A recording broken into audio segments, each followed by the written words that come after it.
신명기를 통해서 십계명을 계속 살펴보고 있습니다. 신명기 5장에 십계명에 대한 설명이 이렇게 간단하게 우리가 아는 대로 나와 있고요. 그 뒤에 그것을 꽤 자세히 설명해 주고 있는 책이죠. 이 8계명에 대한 해설은 23장 15절부터 24장 7절까지 나오고 있고요. 이것을 중심으로 오늘 우리가 함께 이 8계명을 살펴보려고 합니다. 지금까지 살펴보았듯이 신명기는 살인하지 말라, 간음하지 말라, 도둑질하지 말라 등 한 문장으로 된 부정명령들을 구체적인 예를 통해서 설명을 해 주었습니다. 그런 설명을 통해서 우리는 각 계명이 뜻하는 바를 긍정적인 의미에서 파악을 하게 되었다고 말할 수 있겠습니다. 살인하지 말라 하는 것은 인간뿐 아니라 모든 것의 생명을 중시하라는 것에서 시작해서 궁극적으로는 어떻게 살아야 하느냐, 하나님의 영광을 위해서 살라 하는 그런 삶에 대한 명령이었죠. 부정적인 명령이 긍정적인 명령으로 그렇게 바뀌었습니다. 간음하지 말라 하는 것은 하나님께서 심어 놓으신 전 우주적인 그 질서를 지키며 살아야 한다 하는 것이었죠. 역시 부정적인 명령이 긍정적인 명령으로 바뀌는 것을 우리가 살펴보았습니다. 부정적인 명령만 주어지면 그럼 어떻게 살아야 합니까? 하는 질문이 생기게 되는 거죠. 바로 신명기가 그 질문을 채워주는 것입니다. 오늘은 도둑질하지 말라 하는 계명을 살피려고 하는데요.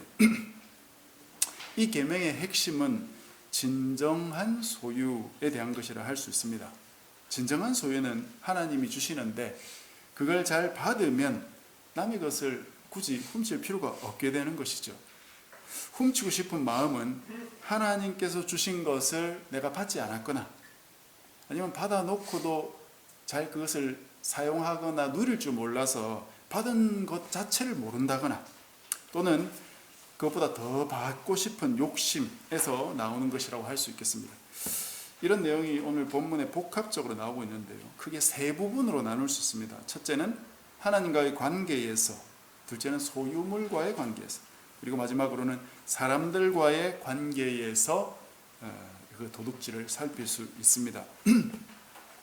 하나님과 관계에서는 두 가지가 나오고 있고요. 사람과 소유물과의 관계에서는 각각 세 가지씩 나옵니다. 그걸 좀 짧게 말씀을 드리겠는데요. 먼저 하나님과의 관계인데요.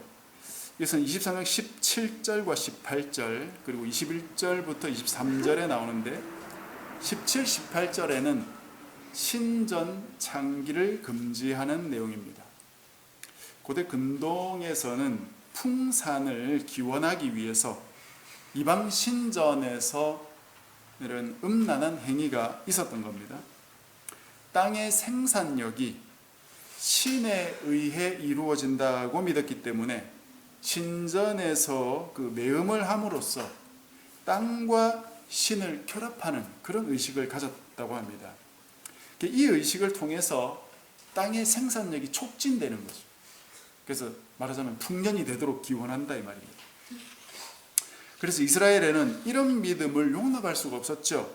왜냐? 땅의 생산력은 오직 하나님께만 달려있기 때문이죠.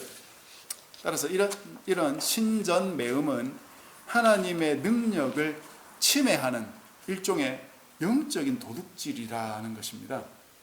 하나님을 잘 섬기면 하나님께서 복을 주셔서 농사도 잘 되게 해주시겠다고 약속하셨는데 무엇 때문에 이방신들 앞에 가서 그런 이상한 행위를 하면서 쓸데없이 그런 삶을 살겠느냐 하는 것이에요. 하나님이 주신 은혜만 잘 받으면 잘 먹고 잘 살 수 있는데 그걸 믿지 못하니까 다른 것을 찾게 되는 것이 아니냐 하는 것이죠. 여러분, 나 자신을 믿거나 다른 것을 신으로 모시고 살지 말고 부디 우리가 하나님 잘 믿고 살면 먹고 사는 모든 문제들 하나님이 다 해결해 주신다고 약속하셨어요. 그럴 때 이 하나님의 약속을 믿고 살아야 그 주님의 모든 복을 누리면서 살 수 있게 되고요. 그렇게 되면 세상 사람들이 이 땅에서 살아가면서 사용하는 그 인간적인 방법들 그 쓰지 않고도 얼마든지 살아갈 수 있다는 것입니다. 그런 하나님 우리가 더 잘 믿어야 되겠죠. 그 뒤 21에서 23절에 나오는 내용은 소원에 관한 것인데요. 소원을 해서는 반드시 지켜야 된다는 것입니다. 소원이라는 것은 내가 하나님께 무언가를 달라고 이렇게 요청하고 하나님께서 그걸 주시면 나는 이렇게 해드리겠습니다, 이렇게 무언가를 약속하는 행위예요. 자신이 무언가를 하나님께 드리기로 소원을 했다면 그것은 이미 하나님께 드린 것이나 마찬가지다 이거죠. 그래서 그 뒤에 소원을 지키지 않게 된다면 거짓말 정도가 아니라 하나님의 것을 도둑질한 것과 같다는 거예요. 그래서 우리가 기억해야 될 것은 하나님의 것이 있다는 사실이에요. 그러니 그걸 훔치는 행위가 성립하게 되는 거죠. 이런 이야기를 들으면 신앙이 뛰어나신 우리 성도님들은 바로 이런 질문이 떠오를 겁니다. 다 하나님의 것이 아니냐? 하나님의 것이 아닌 것이 무엇이냐? 이거죠. 맞습니다. 모든 것이 다 하나님의 것입니다. 사실상 하나님의 것이 아닌 게 없죠. 그래서 예수님은 마태복음 5장에 절대 맹세하지 마라, 절대 소원하지 말라, 그렇게 말씀하셨어요. 너의 머리카락 하나도 네 것이 아닌데 무엇을 걸고 네가 맹세할 수 있겠냐 이거죠. 하늘은 하나님의 보좌고 땅은 하나님의 발등상이라 했어요. 무엇 하나 네 것이 없는데 뭘 하나님께 드리겠다고 네가 약속할 수 있겠느냐 하는 말씀이죠. 그래서 예수님은 하나님께 무언가를 드린다는 그 소원 자체, 맹세 자체를 하지 말라고 하셨어요. 신명기의 소원도 이런 차원에서 이해해야 합니다. 내 소유, 내가 가진 어떤 물질, 그걸 하나님께 바친다기보다는 무언가 조그만 거라도 하나님께 바치는 행위를 통해서 사실상 나 자신을 하나님께 바치는 거예요. 나 자신을 하나님께 드리는 것이다 이 말이에요. 나의 소유물 하나를 바치는 게 아니라 돈이나 곡물이나 11조 이런 걸 바침으로써 나 자신을 하나님께 바치고 나의 신앙을 오직 하나님께만 드리는 것이에요. 요수아가 그랬듯이 나와 내 가족은 오직 하나님만 섬기겠습니다 라고 고백하는 것입니다. 우리가 함께 북쉐어링했던 그 책에도 언급되었죠. 오직 야훼 신앙, 바로 그것을 고백하는 것입니다. 그것이 이 소원과 관련된 것입니다. 혹시 나는 하나님의 것을 도둑질하고 있지 않느냐? 여러분 한번 생각해 보십시오. 내 건강, 내 돈벌이, 가족과의 관계, 직장 또는 사업장에서의 직원들과의 관계, 또 그 일, 또는 대출을 갚아가는 것, 내 미래에 대한 염려나 걱정, 국가, 사회, 그리고 나아가서 이 지구와 우주에 대한 염려까지 요즘은 있죠. 그런 것도 다 하나님께 맡기면 된다고 믿는가? 하나님 모든 것을 다스린다고 믿느냐? 이 모든 걸 하나님이 주관하신다고 믿고 나는 맡겨놓고 의지하고 있는가? 그것이 필요하다는 것이죠. 그런 부분에 우리 자신을 좀 많이 돌아보아야 되겠습니다. 이게 나는 믿습니다 라고 말하는 것과 실제로 내 삶을 돌아와서 내 삶의 현장에서 내가 이 모든 걸 다 하나님께 믿고 맡기고 사는 건 전혀 다른 차원입니다. 우리가 삶 속에서 늘 나 자신을 돌아봐야 될 것 같습니다. 나는 과연 하나님께 다 믿고 맡기고 그래서 염려하지 않고 정말 담담한 마음으로 그렇게 살아갈 수 있는가? 그 부분이 늘 우리에게 중요한 부분이 되는 것 같습니다. 그런 신앙으로 올바로 나아가야 되겠죠. 두 번째로는 소유물과의 관계입니다. 또 세 가지인데요. 먼저는 돈에 대한 것입니다. 19절부터 20절에 나오는 내용을 보면 형제에게 구워준 것에 대해서 이자를 받지 마라 그렇게 말씀하세요. 타국인에게는 이자를 너희가 받아도 된다. 그러나 형제끼리는, 즉 이스라엘 사람들끼리는 그렇게 해서 안 된다 하세요. 왜 타국인은 받아도 될까요? 당시 이스라엘 민족은 이제 갓 세워진 신생국가라고 할 수 있겠죠. 여러모로 약소국입니다. 반면에 주변의 가나안 민족들은 그곳에서 꽤 오랫동안 눌러 살면서 어느 정도 이 부도 가지고 있었고 세력도 가지고 있었죠. 그래서 그들에게 적당한 이자를 받는 것은 그들을 착취하는 게 아니라 어떤 면에서는 정당한 산업이 될 수 있다는 것이죠. 그러나 어려운 사람들끼리는 그렇게 하면 안 된다. 콩 한 조각 또 나눠 먹어야 된다 이거죠. 서로 돕고 살아야 하는 처지인 것입니다. 그런 바탕에서 또 참 놀랍고도 신비한 말씀이 그 24호절에 가면 나오는데요. 이웃의 포도밭이나 곡식밭에 들어가서 낫으로 벤다든지 그 곡식을 그릇에 담는 것은 안 되지만 손으로 따먹는 것은 얼마든지 허용하셨어요. 우리나라도 예전에 설이라는 것이 있었죠. 참외설이, 수박설이, 무설이, 온갖 설이가 있었고 이런 것 때문에 고발하지는 않았습니다. 나라가 산업화되면서 이런 풍습도 이제 사라져 버려가지고 요즘은 옛 글들에서나 이런 것들을 발견할 수 있게 됩니다. 지금은 이런 조그만 거 하나도 사실은 소리를 한다 그러면 도둑질로 간주하겠죠. 점점 인간미 없는 세상이 되어가고 있습니다. 놀랍게도 하나님은 그런 행위를 용납하셨다는 거예요. 인간의 가장 기본적인 필요가 먹고 사는 것이죠. 아무리 돈 없어서 먹고 살 길이 막막한 사람이라 할지라도 들에 나가면 굶어 죽지 않을 방법이 있었다는 것입니다. 뭔가 먹을 것 하나 발견해서 따먹고 살 수 있도록 하나님이 말씀하셨다는 거예요.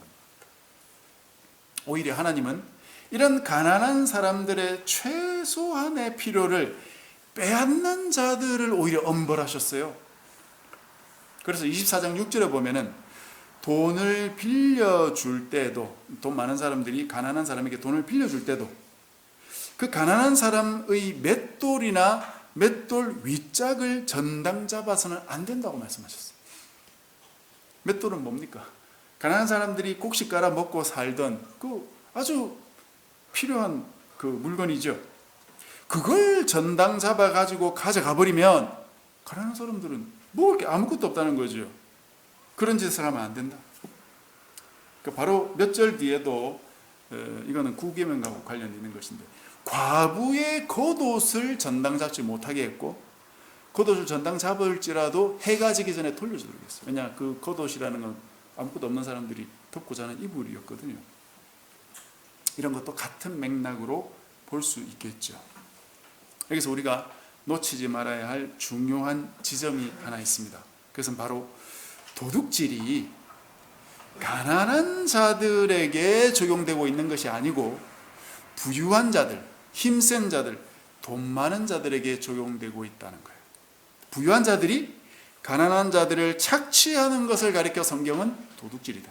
그렇게 말하고 있다는 거죠. 가난한 자들이 먹고 살기 위해서 남의 밭에 가서 과일, 곡식 좀 따먹는 것을 도둑질이라고 부르지 않는다 이거예요. 진짜 도둑질은 돈 많은 사람들이 하는 것이다. 오늘날도 마찬가지입니다, 여러분. 돈이 돈을 번다는 말이 있잖아요. 돈 많은 사람들이 돈 많이 벌려고 돈 없는 사람들 착취하는 세상이에요. 순전히 자본주의 논리입니다. 성경의 말씀, 특히 우리가 그 신년의 말씀을 살펴보았듯이 그 방법대로만 산다면, 그 말씀대로 산다면 사실은 거부가 나올 수 없습니다. 3년마다 못 사는 사람들을 위해서 자기의 11조 기부해야 되고 7년마다 또는 희년마다 남에게 얻은 재산들, 종들 다시 다 돌려줘야 되는데 어떻게 거부가 될 수 있겠습니까? 올해 우리나라 최저임금 시급이 9,860원이더라고요. 작년 3월에 중앙일보에서 조사한 결과를 보니까 그 한 해 전 2022년에 삼성의 등기이사 5명의 연봉을 조사했는데 그들의 평균 연봉이 얼마였을까요? 57억이었어요. 57억.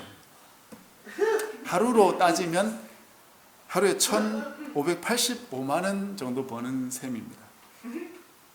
이런 사람하고 하루에 겨우 한 10만 원 정도 버는 사람이 있다고 하면 차이가 약 160배죠. 이런 얘기를 들으면 우리나라 사람들은 어떤 생각을 할까요? 야, 이런 불평등한 경우가 있나? 이렇게 임금 차이가 많이 나서 되나? 이렇게 생각하기보다는 나도 공부 잘해가지고 열심히 해서 삼성 들어가야지. 그런 생각을 하고 만다는 것이 우리나라 사람들이.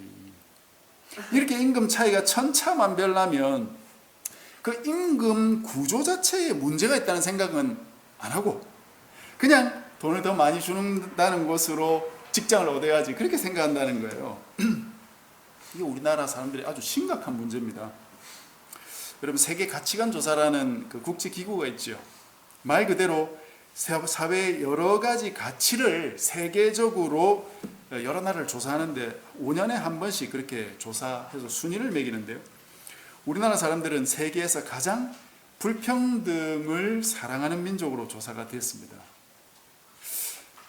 지금도 뭐 직종이나 또 그 어떤 계급이랄까요? 그 직분에 따른 임금 차이가 심한데 이것보다 더 심해져야 된다고 우리나라 사람들이 생각한다는 겁니다. 좀 더 평등한 나라로 가기보다는 좀 더 내가 많이 버는 나라로 가고 싶다는 그런 생각을 한다는 거죠. 아주 단순한 생각에서 비롯된 거죠. 내가 버는 돈이 나 혼자의 힘으로 버는 게 아니고 사실은 이 사회에서 벌게 해주는 셈이죠. 우리나라 사람들은 워낙 경쟁을 하면서 살다 보니까 남이 어떻게 되든 간 상관없이 나라도 좀 돈을 더 많이 벌고 싶다, 그렇게 생각하는 것이죠. 사회가 없으면 나도 없습니다. 이웃이 없으면 나도 살아갈 수 없어요. 대기업들이 돈을 많이 버는 건 이 나라의 정치와 사회가 전략적으로 그렇게 만들어 둔 것이죠. 그들만 잘 먹고 잘 살게 그렇게 만들어 둔 게 아니다 이 말입니다. 예전에 뭐 낙수 효과라는 그런 이야기도 있었지 않습니까? 그게 사실은 다 사실과 다르다는 것이 밝혀졌는데요. 사회에서 전략적으로 그렇게 만든 것이지 그 사람들이 뭔가 훨씬 더 많은 일을 해서 돈 많이 버는 게 아니죠. 그러나 지금 우리나라 사회는 대기업 자본 중심의 사회가 되어버렸고 그들을 부러워하고 모두가 그들처럼 되려고 하는 그런 사회가 되어버렸다 이 말이에요. 그래서 사람이 먼저가 아니라 돈이 먼저인 사회가 되어버렸어요. 그러다 보니까 여기저기서 비극이 끊이지 않는 그런 참 비참한 사회가 되었습니다. 여러분, 사실 우리가 지금 살아가고 있는 대한민국 사회는 엄청나게 비참한 사회예요. 산업재해 그런 것이 지금도 여전히 심한 나라죠. 영국에서는 그것을 기업살인이라는 용어로 바꾸면서 그 산업재해가 확 떨어졌다 그러더라고요. 산업재해에서 사람들이 죽어가도 대수롭지 않게 생각해요. 세월호는 이미 오래전 이야기가 되었고 이태원 사건 역시 그렇게 많은 사람이 죽어도 누구 하나 권력을 갖고 있는 사람이 사과하지 않잖아요. 최수건 상병에 대한 이야기, 그런 것도 조사를 해야 되는데 권력을 가진 사람이 아무도 나와서 사과하지 않습니다. 한 생명을 죽어가는 것을 그냥 대수롭지 않게 여기는 사고가 됐어요. 사회가 됐습니다. 결국 힘센 자들의 그 도둑질이 가난하고 힘없는 사람들을 착취하는 그런 사회가 됐다 이 말입니다. 결국은 가난한 사람들의 소유만 착취하는 것이 아니라 그들의 생명까지 착취하는 그런 사회가 됐죠. 소유를 도둑질하는 사람은 결국 사람의 생명까지 도둑질하게 된다는 것이에요. 그래서 세 번째로 사람을 도둑질하는 그런 경우를 성경에서 다루고 있습니다. 사람의 경우는 맨 앞과 뒤에 나오고 있고 그 사이에 한번 나오는데요. 앞과 뒤에는 종과 관련된 것을 다루고 있고요. 중간에 나온 건 남녀 간의 관계에 대한 걸 다루고 있습니다. 마지막 부분 뒤에 나오는 건 인신매매에 대한 건데 인신매매는 너무나 명백하니까 요거 말고 앞에 두 가지만 제가 좀 말씀을 나누고 싶은데요. 역시 소유물에서 다루었던 것과 동일하게 힘세고 부유한 자들이 도둑질하지 말라, 그렇게 하나님께서 경고하세요. 먼저 앞부분에 나온 그 종에 대한 말씀을 살펴보면 아마 여러분들이 고대 사회의 도망친 종에 대한 처리에 대해서 들어본 적이 있을 겁니다. 그 십자가형이 바로 그 도망친 종을 처형하는 방법이었어요. 일하기 싫어하는 두 손과 도망간 두 다리에 못을 박아 처형했던 방법이죠. 정치범에게도 십자가형이 시행됐지만 도망간 노예에게 역시 시행되었던 아주 가혹한 그런 처형 방법이었어요. 근데 하나님 뭐라고 하셨습니까? 23장 15, 16절에 보면 주인을 피해서 도망온 종을 그 주인에게 다시 돌려보내서는 안 된다고 말씀하세요. 놀랍지 않습니까? 그 종을 네가 살고 있는 성읍 중에 원하는 곳에 살게 하고 압제하지 말라고 말씀하셔요. 마치 부지 중에 사람을 죽였던 경우가 있었지 않습니까? 이전에 그 도피성이라는 것이 바로 그 부지 중에 사람 죽인 사람들이 도망가서 살던 곳이었지 않습니까? 그런 것처럼 도망온 종도 도망온 그곳에 너와 함께 살 수 있도록 해야 된다, 그렇게 말씀하셨다. 아주 놀라운 법이에요. 어떻게 보면 종들에게 도망가도록 조장하는 거 아닌가라는 생각을 할 정도의 법입니다. 그런데 도망하면 자기 힘으로 먹고 살아야 되니까 사실 쉬운 결정은 아니죠. 그럼에도 불구하고 도망을 간다면 그만큼 주인이 종을 심하게 부린 것으로밖에 볼 수 없다 이거죠. 그러니 그 종을 다시 주인에게 돌려보내서는 안 된다. 아주 인도주의적인 법입니다. 하나님이 힘쓰고 부유한 사람들, 기득권층의 권리에는 별 관심이 없어요. 오히려 가난하고 오갈 데 없는 사람들, 버림받고 소외된 계층의 그 사람들을 챙겨주신다. 그러니까 사실 우리가 하나님을 믿는 거 아닙니까? 도저히 이 주인 밑에서 살 수 없어서 도망을 간 것인데, 그런 종을 처형하는 사회라면 그런 사회를 어떻게 살겠어요? 무서워서.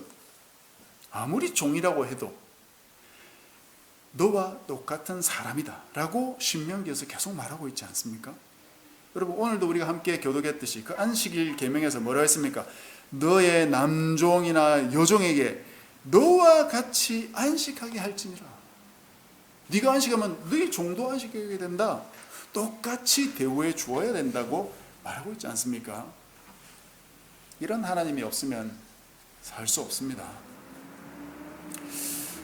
24장 1, 4절에는 남녀 관계에 대한 말씀인데요, 특히 이혼과 재혼에 관해서 말씀하고 있습니다.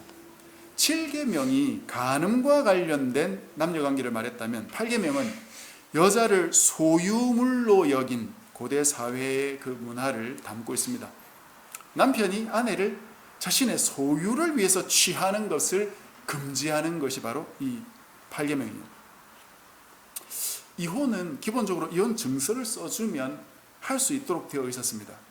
아마 이 신명기에는 2번까지만 말하고 있지만 여러 번도 가능했을 것으로 봅니다. 문제는 이혼했다가 다른 남자에게 시집 가는 것은 괜찮지만 이전에 결혼했던 남자에게 다시 가지는 못하게 했다 이거예요. 왜 그랬을까요? 이것은 고대 근동의 혼인 제도를 조금 알아야 이해할 수 있는 건데요, 결혼할 때 여자는 결혼 지참금이라는 것을 남편에게 주게 되어 있었습니다. 여자가 남자의 세대, 그 가족 안으로 편입되는 것이기 때문에 일종의 자기 몸값을 자기가 지불하면서 시집을 간다고 할 수 있어요. 그걸 장인이 가지고 있다가 사위에게 주거든요. 그걸 받은 사위는 그것을 가지고 있다가 혹시 이혼하게 되면 다시 내놓아야 됩니다. 그런데 한 여자가 이혼을 당하면 남편으로부터 지참금을 받을 수 있기 때문에 그걸 가지고 다시 재혼을 할 수 있었습니다. 그러나 한 번 더 이혼을 하게 되면 그 지참금을 이제 이 여자가 자기 소유로 삼을 수 있었다고 합니다. 그러니까 다시 결혼 안 해도 그 지참금을 가지고 먹고 살 수 있었다는 것이에요. 그렇게 살아가는 사람이 성경에 종종 등장하는 과부입니다. 그러니 이들의 상황을 잘 아는 하나님은 특별히 그들을 많이 챙기시는 모습을 성경에서 볼 수 있습니다. 이전 남편이 재결합을 원할 때에는 바로 이 지참금 때문에 그랬던 거죠. 지참금이 아니라면 다른 남자에 갔던 여자를 다시 맞아들일 이유가 없는 거 아닙니까? 그래서 하나님은 이 재결합을 반대하셨던 것입니다. 돈을 노리는 남자에 대항해서 소유물로 여성을 취급하지 말라 하면서 여성을 보호했던 그런 법률이다 이거죠. 이거 외에도 여성을 보호하는 그 법률이 성경에 굉장히 많이 나옵니다. 이런 부분은 정말 우리가 한번 자세히 들여다볼 필요가 있을 것 같습니다. 오늘날 우리나라는 남녀 평등에 대해서 꽤 많이 진보했죠. 그러나 아직도 과도기이기 때문에 일베니 페미니 그런 논란이 여전히 아직도 있습니다. 이런 사람들은 결혼을 안 해서 그런 게 아닌가 그런 생각도 저는 해보는데요. 물론 결혼도 하고 싶지 않겠죠. 결혼을 해서 아이를 낳고 살다 보면 남편과 아내가, 남성과 여성이 마음을 합해서 살지 않으면 같이 살 수가 없어요. 마음을 합하는 게 엄청 중요해지지 않습니까? 그 이후에 아이를 낳고 어떻게 키워갈 것인가, 이런 것도 역시 중요한 문제로 등장합니다. 결혼해서 살다 보면 인생의 중요한 문제가 얼마나 많은지 아주 실감을 하게 됩니다. 남편과 아내가 서로를 이해하고 받아들이고, 또 서로에 대해 잘 모르는 것들은 서로 이야기해주고 가르쳐주고 배워가고, 그러면서 함께 성숙하는 관계가 바로 이 결혼 관계입니다. 그러면서 진정한 인간, 진정한 사람이 되어가는 것 아니겠는가 하는 생각이 듭니다. 그런 발전된 사회가 되어가야 되겠죠. 우리 한국이 이런 자본적으로는 많이 발전했지만 여전히 남자가 여성을 향해 바라보는 시선, 여성 역시 남성을 향해 바라보는 시선에는 삐뚤어진 것들이 있을 겁니다. 우리가 서로 함께 노력하면서 서로를 존중하는 가정, 그런 사회를 더 만들어 가야 하겠지요. 말씀을 좀 정리하겠습니다. 오늘 8계명을 가지고 여러 가지 영역에서의 도둑질에 대해서 살펴보았는데, 하나님 그리고 소유물 그리고 인간들 사이의 관계를 살펴보았습니다. 우리 자신도 자세히 우리 자신을 먼저 살펴봐야 되겠죠. 내가 하나님의 것을 도둑질하고 있지 않느냐, 내가 다른 사람을 착취하고 있지는 않느냐, 또 누군가 어떤 소유를 내가 빼앗고 싶은 마음을 가지고 있지 않느냐, 나는 남편과 아내를 존중하고 있는가, 이런 여러 가지를 우리가 돌아보면서 이 계명을 순종해야 되겠습니다. 그래서 이번 한 주간도 우리 자신을 돌아보면서 하나님의 주신 것 안에서 만족하면서 다른 사람의 것을 빼앗지 않는 그런 한 주간이 되어야 되겠습니다. 그래서 이 은혜가 우리 모두에게 있기를 주님의 이름으로 간절히 축복합니다.